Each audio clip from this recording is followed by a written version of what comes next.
Kochi മരടിൽ load ഇറക്കുന്നതിനെ ചൊല്ലി തർക്കം എന്ന് വിവരം വരുന്നു. ടഫൻ ഗ്ലാസ് ഇറക്കുന്നതുമായി ബന്ധപ്പെട്ടാണ് CITU പ്രവർത്തകരും ഐഡിയ ഹൗസ് ഉടമകളും തമ്മിൽ തർക്കമുണ്ടായത്. ലോഡ് ഇറക്കാൻ CITU പ്രവർത്തകർ തടസ്സം നിൽക്കുന്നു എന്നാണ് യുവ സംരംഭകൻ പറയുന്നത്.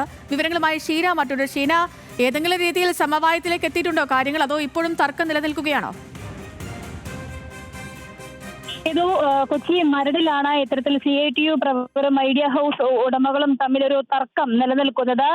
ടഫൻ ഗ്ലാസ് ലോഡ് ഇറക്കുന്നതുമായി ബന്ധപ്പെട്ടാണ് ഇത്തരത്തിലൊരു തർക്കം ഇപ്പോൾ നിലനിൽക്കുന്നത്. നിലവിൽ ഇപ്പോൾ ഉടമകളും ഈ ടഫൻ ഗ്ലാസ് ലോഡ് ഇറക്കുന്നതുമായി ബന്ധപ്പെട്ട് ഐഡിയ ഹൗസ് ഉടമകളും അതുപോലെ തന്നെ CITU പ്രവർത്തകരും തമ്മിലൊരു സമവായ ചർച്ചയ്ക്ക് ശ്രമിച്ചുകൊണ്ടിരിക്കുകയാണ്. ഗ്ലാസ് ക്യാപ്ചർ ഉപയോഗിച്ച് ഗ്ലാസ് ഇറക്കണം, അതീവ സുരക്ഷയോടെ മാത്രമേ ഗ്ലാസ് ഇറക്കാൻ കഴിയൂ എന്ന നിലപാടിലാണ് ഇവർ ഉടമകൾ നിലനിൽക്കുന്നത്. പക്ഷേ എന്നിരുന്നാൽ അത് കൃത്യമായി സുരക്ഷിതമായി എത്തിക്കാൻ അറിയാം, തങ്ങൾ കൃത്യമായി എത്തിക്കും എന്ന നിലപാടിലാണ് ഇപ്പോൾ CITU പ്രവർത്തകർ ഉള്ളത്. നിലവിൽ പോലീസും സ്ഥലത്തെത്തിയിട്ടുണ്ട്. കനത്ത രീതിയിലുള്ള ഒരു തർക്കം ഇവിടെ നിലനിന്നിരുന്നു. അതിനെ തുടർന്ന് ഇപ്പോൾ മരട് പോലീസും സ്ഥലത്ത് എത്തിയിട്ടുണ്ട്. പോലീസും അതുപോലെ തന്നെ പ്രവർത്തകരുടെ നേതൃത്വത്തിൽ ഉടമകളുമായുള്ള ചർച്ച പുരോഗമിക്കുകയാണ്. ചെയ്തു.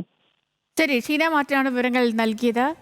കൊച്ചി മരടിലാണ് ലോഡ് ഇറക്കുന്നതിനെ ചൊല്ലി തർക്കം നിലനിൽക്കുന്നത്.